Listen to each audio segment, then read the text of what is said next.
कक्षा 10वीं की स्टूडेंट फाइनली आपका विषय गणित के यहाँ पर त्रैमासिक परीक्षा 2024-25 पेपर लेके आ चुके हैं। आप लोग बहुत सारे कमेंट आए थे कि विषय गणित के पेपर लाओ, तो फाइनली आपका पेपर आ चुका और साथ ही संपूर्ण और तत्सहित हम आपका यहाँ पर गणित विषय पे कंप्लीट करने वाले।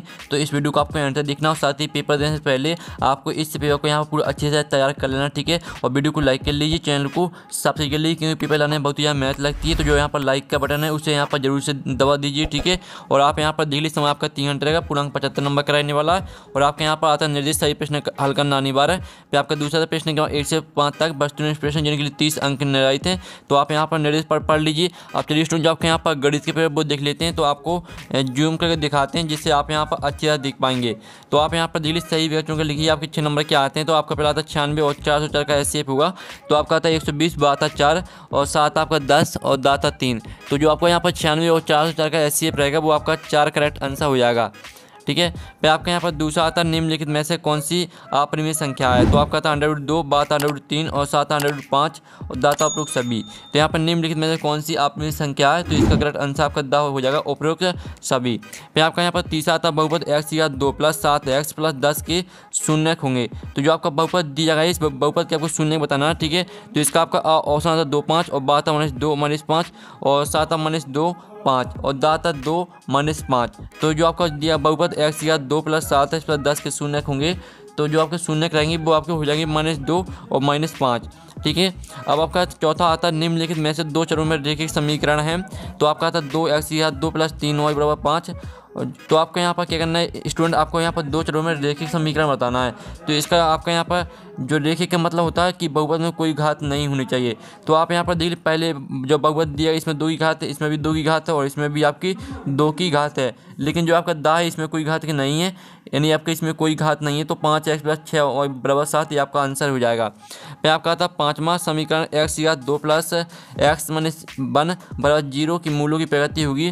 तो आपको इसके मूलों की प्रगति बताना है। तो आपका आता वास्तविक और समान, बाता वास्तविक और भिन्न, साथ कोई वास्तविक मूल नहीं और दाता इनमें से कोई नहीं। तो जो आपकी मूलों की प्रकृति रहेगी वो आपकी वास्तविक और भिन्न रहेगी।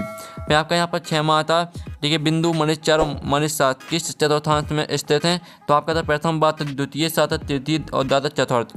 तो बिंदु -4 और -7 जो आपके रहेंगे वो आपकी तृतीय चतुर्थांश में स्थित हो जाएंगे, ठीक है। तृतीय आपका यहाँ पर करेक्ट आंसर रहने वाला है। तो इस तरह से आपके सही विकल्प कंप्लीट हो जाते हैं। अब प्रश्न 2 आता है रिक्त स्थान में पूर्ति कीजिए। आपके 6 नंबर के आते हैं। तो पहला था √2 एक दंडो संख्या है। तो यहाँ पर √2 एक आपकी अपरिमेय संख्या है। फिर दूसरा था, ठीक है, रेखीय बहुपद ax + b का शून्यक ... है। तो यहाँ पर रेखीय बहुपद ax + b का शून्यक है आपका -b/a, ठीक है, -b/a आपका आंसर रहने वाला। फिर आपका आता तीसरा ठीक है, तीसरा रिक्त स्थान आता समीकरण 2x + 3y = 5 में यदि x = 1 तो y बराबर आपका होगा। तो आपको क्या करना है, सिंपली से जो आपका x का मान 1 दिया है तो आपका x का मान यहाँ पर रखना है, ठीक है, इसकी जगह पर, ठीक है। 2 गुणे आपको x की जगह पर 1 रख देना, 2 गुणे 1 हो जाएगा। तो आप इसको हल करेंगे तो आपका x का मान 1 रहेगा। फिर आपका आता चौथा द्विघात समीकरण 2, ठीक है, ax या 2 + bx + c = 0 के विभक्तर का सूत्र d बराबर होता है। तो आपको, ठीक है, विभक्तर का सूत्र बताना है। तो विभक्तर का सूत्र आपका होता है b² - 4ac। फिर आपका आता है 5वां, सभी दंडो त्रिभुज समरूप होते हैं। तो यहाँ पर सभी समबाहु त्रिभुज समरूप होते हैं। तो इसका आंसर आपका समबाहु हो जाएगा। फिर आपका आता है 6वां, 9 और 7 का समांतर माध्य दंडो होता है। तो यहाँ पर 9 और 7 का जो समांतर माध्य होता है वो आपका 8 रहेगा। आपको समांतर माध्य किस तरह से निकालना है, तो आप यहाँ पर देख लीजिए 9 + 7 और आपकी कितनी संख्या 2 है, तो 2 का भाग देना है आपको। तो 9 और 7 कितना होता है 16, 16/2। तो आपका इसका जो आंसर रहेगा वो आपका 8 आ जाएगा। तो इस तरह से आपका समांतर माध्य निकल के आ जाएगा, ठीक है, 8। अब चलिए आपका प्रश्न 3 आता है सत का चयन करके लिखिए। आपके यहाँ पर 6 नंबर के आते हैं। तो पहला आता है प्रत्येक वास्तविक संख्या एक अपरिमेय संख्या होती है। तो जो स्टूडेंट आपका पहला रहने वाला है वो आपका यहाँ पर असत्य हो जाएगा, ठीक है, पहला आपका असत्य रहेगा। फिर जो आपका यहाँ पर आता है द्विघात बहुपद के अधिक से अधिक 2 शून्यक हो सकते हैं। तो स्टूडेंट आपका यह रहेगा सत्य। फिर आपका आता है 2 संख्याओं का गुणनफल उनके एचसीएफ और एलसीएम के गुणनफल के बराबर होता है। तो स्टूडेंट आपका यह सत्य रहने वाला है, ठीक है, आपका सत्य रहेगा। फिर आपका यहाँ पर देख लेते हैं स्टूडेंट, जो आपका आता है जब d बड़ा है 0 तो वर्ग समीकरण के मूल वास्तविक होते हैं। तो यह भी आपका सत्य रहेगा। फिर जो आपका आता है 5वां, बीजीय व्यंजक x या 2 - 2 √x + 7 बहुपद नहीं है। तो ये आपका सत्य हो जाएगा। फिर आपका आता है यदि एक त्रिभुज के 2 कोण एक अन्य त्रिभुज के क्रमशः 2 कोणों के बराबर हो तो त्रिभुज समरूप होते हैं। तो आपका बिल्कुल यहाँ पर 70 रहने वाला है। तो इस तरह से आपके जो 70 हैं वो आपके यहाँ पर कंप्लीट हो जाते हैं। ठीक है, आपने अच्छे से यहाँ पर याद कर लिए होंगे। आप चलिए आपका प्रश्न 4 देख लेते हैं। तो स्टूडेंट आपका प्रश्न 4 आता है जिसमें आप यहाँ पर दिल्ली सही जोड़ी बनाइए। स्तंभ आओ बा में आपकी दिए सही जोड़ी। तो पहली आपकी आती है 9 और 27 का एलसीएम है। तो आपको 9 और 27 का एलसीएम क्या रहेगा? तो 9 और 27 का आपका एलसीएम हो जाएगा 27।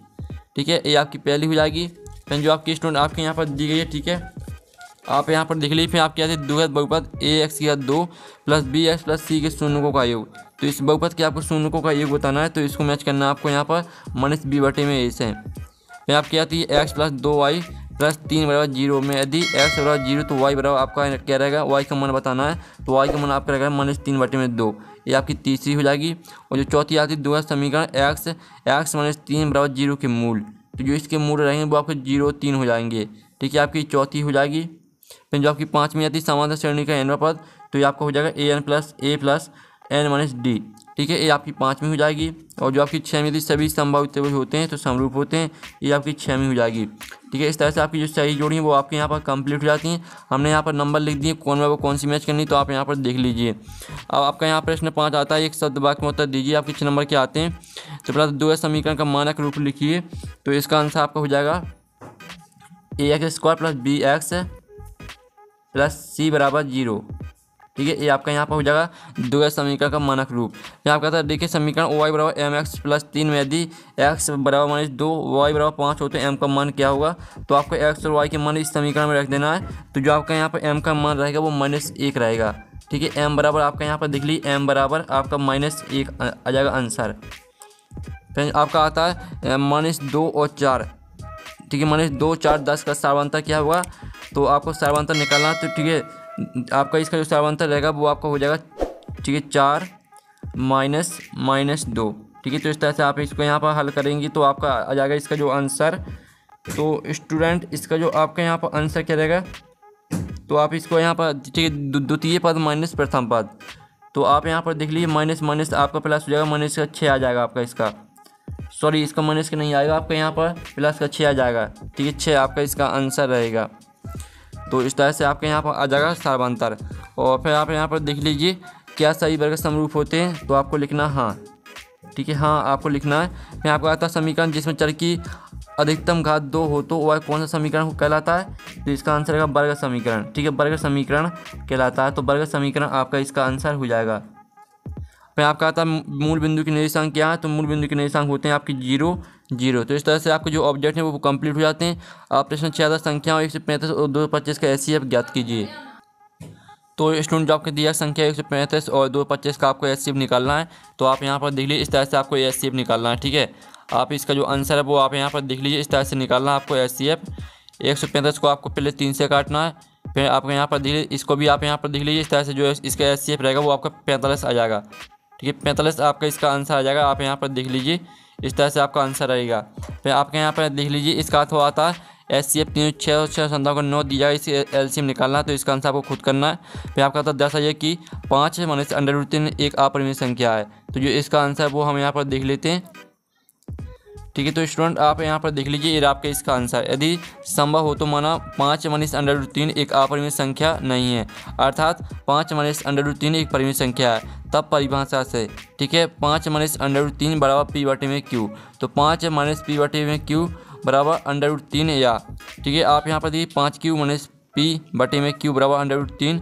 √3 एक परिमेय संख्या है क्योंकि 5q माइनस p बटे में q एक परिमेय संख्या जो कि एक विरोधाभास है, अतः 5 माइनस √3 एक अपरिमेय संख्या। ठीक है, इस तरह से आपका यहाँ पर आंसर रहेगा। फिर आप यहाँ पर देख लीजिए जो इसका अथवा आता है तो अथवा भी आप यहाँ पर देख लीजिए। इसमें आपको एचसीएफ और एलसीएम, ठीक है, आप यहाँ पर देख लीजिए दो संख्याओं का गुणनफल एचसीएफ एलसीएफ है, तो इसका आपको एलसीएम ज्ञात करना है। और साथ ही आप यहाँ पर देख लीजिए आपका 8वां था 4u² प्लस 8u के शून्य ज्ञात कीजिए। तो इसके आपको शून्य निकालना है। तो आप यहाँ पर देख लीजिए इस तरह से आपको शून्य निकालना है। ये आपका यहाँ पर दिया गया था। ठीक है, आप इसका स्क्रीनशॉट ले लीजिए, आपका आंसर हो जाता है। फिर जो स्टूडेंट आपका इसका अथवा एक द्विघात बहुपद ज्ञात कीजिए जिनके शून्यकों का योग तथा गुणनफल क्रमशः 4 और 1 है। तो इसका आंसर आपको खुद करना है।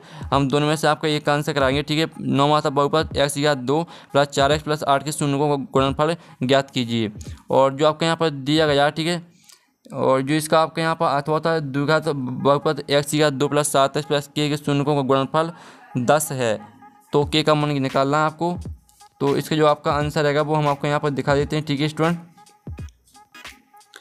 तो स्टूडेंट इसका जो आंसर है वो आपको खुद कर लेना है, ठीक है, क्योंकि आप यहाँ पर देख लीजिए जिस तरह से हमने आप बताएं तो आपसे बन जाएगा बहुत सरल है। फिर आपका 10 मतलब दो संख्याओं का अंतर 26 है और एक संख्या दूसरी संख्या की 3 गुनी है, उन्हें ज्ञात कीजिए, ठीक है। तो इसका जो आंसर रहेगा वो आप यहाँ पर देख लीजिए स्टूडेंट।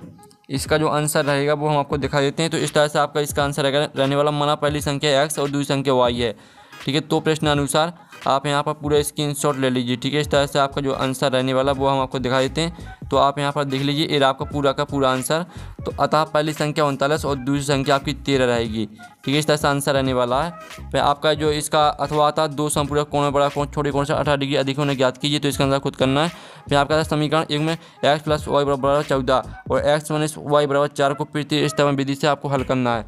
तो आप यहाँ पर देख लीजिए इस तरह से आपको इसको हल करना है। तो जल्दी से आप यहाँ पर स्क्रीनशॉट ले लीजिए। आपका x = 9 और y = 5 आपका ये आंसर आ जाएगा, ठीक है। स्क्रीनशॉट आप ले सकते हैं।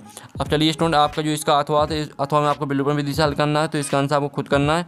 फिर आपका 12वां प्रश्न देख लेते हैं, जिसमें आता है दो क्रमागत धनात्मक पूर्णांक ज्ञात कीजिए जिनके वर्गों का योग 365 है, ठीक है। तो स्टूडेंट जो इसका आंसर रहेगा वो आपका यहाँ पर क्या हो जाएगा, आपको इसका आंसर दिखा देते हैं, ठीक है।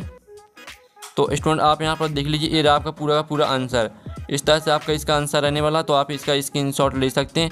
ये पूरा आपका आंसर स्क्रीनशॉट आप ले लीजिए। फिर जो इसका आपका यहाँ पर अथवा आता है, ठीक है, द्विघात समीकरण x की घात 2 + 5 + 6 = 0 की मूल सूत्र विधि से ज्ञात कीजिए। तो इसका आंसर आपको खुद करना है। फिर आप यहाँ पर देख लीजिए आपका आता है द्विघात समीकरण 2x की घात 2 - 3x + 5 = 0 के मूलों की प्रकृति ज्ञात कीजिए, ठीक है। तो इसका जो आपका यहाँ पर दिया गया है और जो आपके यहाँ पर, ठीक है, इसका जो आंसर है वो हम यहाँ पर देख लेते हैं। तो स्टूडेंट आप यहाँ पर देख लीजिए 13वें प्रश्न का आपका जो आंसर रहेगा वो आप यहाँ पर देख लीजिए। इस तरह से आपको हल करना। तो आप यहाँ पर देखिए अतः वास्तविक मूल्यों का अस्तित्व नहीं है। इस तरह से आपका आंसर हो जाएगा 13वें क्वेश्चन का। स्क्रीनशॉट आप ले लीजिए। और जो इसका आपका अथवा आता है तो इसमें आपको k का मान निकालना है, जिसमें समीकरण के दो बराबर मूल है, ठीक है। फिर आपका आता है 14 समांतर श्रेणी 10 7 4 का 10वां पद ज्ञात कीजिए। तो 10वां पद आपको किस तरह से निकालना, आप यहाँ पर देख लीजिए प्रथम पद आपका 10 दिया है और पदों की संख्या आपकी 10 हो जाएगी n बराबर, और d आपका सर्वांतर हो जाएगा। तो यानी आपको सर्वांतर निकाल लेना, 7 - 10 = -3 आपका सर्वांतर आ जाएगा। तो आपको सूत्र लगा देना, ठीक है, a प्लस, ठीक है, आप यहाँ पर देखिए a + n - 1d ये आपका सूत्र लगा देना। तो आपका 10वां पद -17 आ जाएगा। इस तरह से आपको हल करना है। फिर आप यहाँ पर देख लीजिए इसका अथवा आता समांतर श्रेणी 21 18 15 का कौन सा पद -81 है। तो इसका आंसर आपको खुद करना है। फिर आपका 15 प्रश्न आता है, जिसमें आप यहाँ पर देख लीजिए इसमें आपको 22 पदों का योग निकालना है 15 प्रश्न में। तो जो इसका आंसर रहेगा वो आप यहाँ पर देख लीजिए ये आपका 22 पदों का योग, ठीक है। इस तरह से पूरा आपको हल करना है। जल्दी से आप स्क्रीनशॉट ले लीजिए। पहले तो आपको सूत्र लगा देना SN = n/2 a + l, ठीक है। इस तरह से फिर मान आपको रखना है। यहाँ पर दूसरा सूत्र आप देख लीजिए। तो इस तरह से सूत्र लगाना आपको, ठीक है। स्क्रीनशॉट आप ले लीजिए। और साथ ही आपके यहाँ पर देख लीजिए 0 50 के बीच विषम संख्याओं का योग ज्ञात कीजिए। तो इसके आंसर आपको खुद करना है। फिर आपका सुलमाता आकृति में D समांतर BC EC ज्ञात कीजिए। तो आपको EC निकालना है। तो आपको EC किस तरह से निकालना वो हम आपको दिखा देते हैं, ठीक है। तो आप यहाँ पर देख लीजिए आपको इस तरह से निकालना। आपका दिया था D समांतर BC, तो आपका हो जाएगा AD/DB = AE/EC, ठीक है। इस तरह से पूरा आपका EC आपकी निकाल, ठीक है। EC का अभिष्ट मान 2 सेंटीमीटर, ये आपका आंसर आ जाएगा। तो इस तरह से पूरा आपको हल करना। आप स्क्रीनशॉट ले लीजिए। ये आपका यहाँ पर हो जाता है 16वें क्वेश्चन का आंसर। इसका अथवा आता है तो इसमें आपको AD निकालना है। फिर आपका 17वां क्वेश्चन आता है, जिसमें आप यहाँ पर देख लीजिए जो आपका अथवा दिया आधारभूत अनुपात का प्रमेय थेल्स प्रमेय कथन लिखिए। तो इसका आंसर आप यहाँ पर देख लीजिए। इस तरह से पहले तो आपको चित्र बनाना है, यानी त्रिभुज और B समांतर, ठीक है, EF। और आपका यहाँ पर देख लीजिए यदि किसी त्रिभुज की किसी एक भुजा के समांतर एक रेखा खींची जाए तो वह अन्य दो भुजाओं के समान अनुपात में बांटती है, ठीक है। इस तरह से आपका इसका आंसर रहने वाला परिभाषा आपकी हो जाती है। अब चलिए स्टूडेंट आपका यहाँ पर देख लेते हैं 18वां क्वेश्चन। आपका SCF 357 और, ठीक है, 657 का 9 दिया है। तो इसका आपको क्या करना है, LCM निकालना है। तो आप यहाँ पर देख लीजिए इसका जो LCM निकल के आएगा वो आपका रहेगा, ठीक है। आप यहाँ पर देख लीजिए 22,338 ये आपका आंसर हो जाएगा। फिर आप यहाँ पर देख लीजिए इसका अथवा आता है 13 और 39 का आपका SCF और LCM निकालना। फिर आपको 19वां क्वेश्चन आता है, ठीक है। और नेक्स्ट में क्वेश्चन जो आपका दिया है, आपको टी स्क्वायर माइनस 15 के शून्य ज्ञात कीजिए और शून्य को तथा गुणांक के बीच के संबंध की जांच कीजिए। तो जो इसका आंसर रहेगा वो हम आपको दिखा देते हैं। तो आप पहले देख लीजिए, इस तरह से आपको हल करना है इसको पूरा, ठीक है। और आप यहाँ पर देख लीजिए इस साइड भी दिया गया है, इस तरह से पूरा आपको हल कर लेना है।